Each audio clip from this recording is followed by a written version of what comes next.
Bonjour à tous, c'est Eileen. Aujourd'hui, on va préparer des brioches au porc et choux chinois à la vapeur. 猪肉白菜包子. Je vais vous apprendre comment faire une farce de viande tendre et juteuse.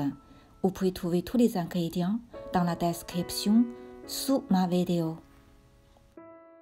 On fait d'abord la pâte, 10 g de levure boulangère, 500 ml d'eau tiède, 1 cuillère à café de sucre, 1 kg de farine. On remet la farine jusqu'à ce qu'elle soit floconnneuse et puis on pétrit la pâte. On n'a pas besoin de la rendre super glisse. On laisse la pâte reposer pendant 30 minutes en couvrant. On met un pot d'huile en dessous de la pâte pour qu'elle ne colle pas le fond du bassin. On coupe une tranche de poireau en petits dés. On hache un petit morceau de gingembre. On hache 1 kg de porc.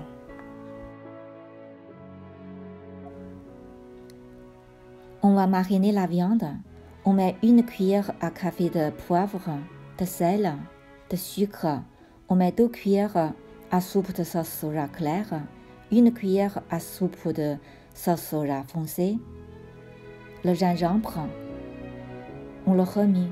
On verse un demi-bol de bouillon goût bœuf ou volaille en plusieurs fois pour rendre la viande tendre et juteuse.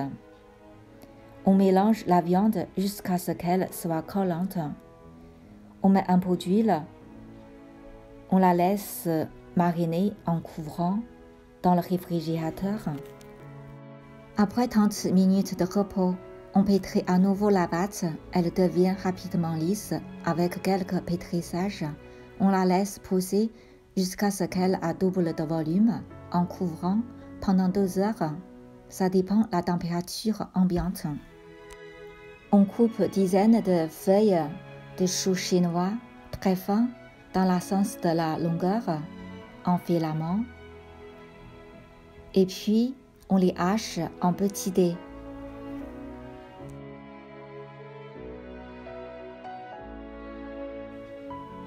On met du sel pour retirer le jus de chou chinois.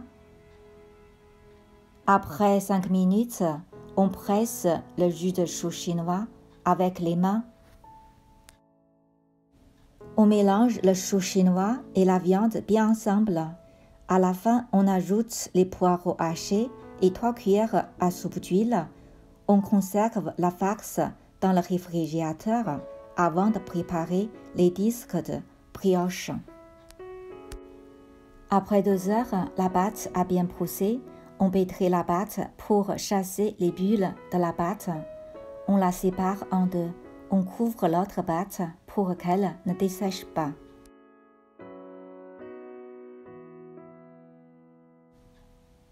On fait un trou au milieu de la pâte. On la tire. On l'élargit pour obtenir un boudin.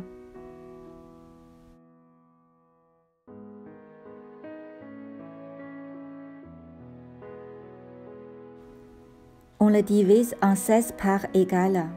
On peut faire 32 brioches avec 1 kg de farine.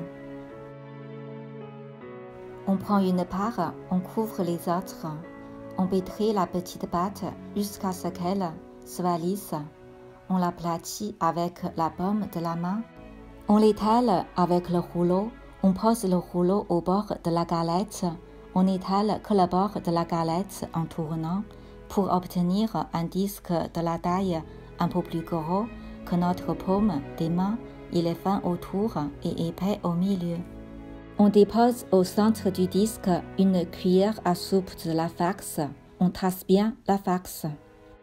On replie le bord du disque avec le pouce et l'index en faisant des petits plis réguliers.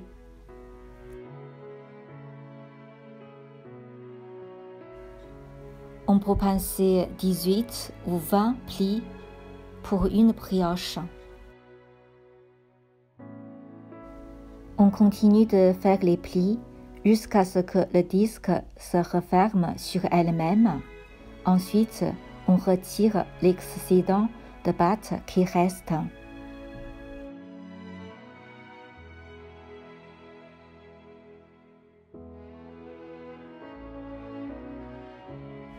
Pour ne pas faire de gâchis, on pétrit l'excédent de la pâte avec le reste galette.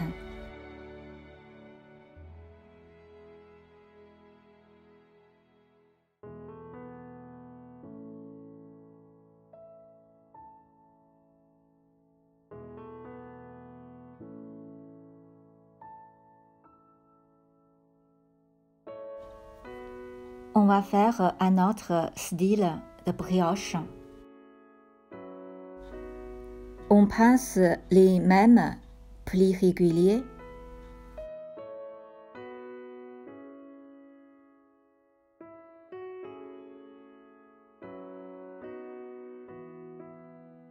Mais à la fin, on laisse une petite cheminée.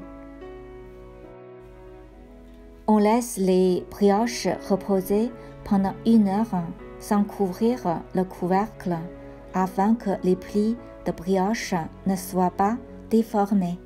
On met 1 litre d'eau froide dans le cuisseur à vapeur, on y dépose les brioches. On allume le feu, on laisse l'eau bouillir. Quand l'eau bout, on passe du feu fort à feu moyen. On continue la cuisson pendant 15 minutes. Et puis on coupe le feu, on attend quelques minutes pour que la vapeur dans le cuisseur s'évapore sans enlever le couvercle.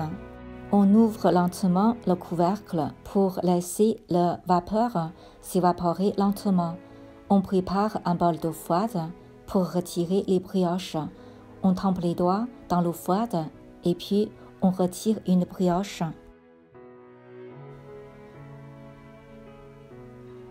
Regardez, la farce est très juteuse.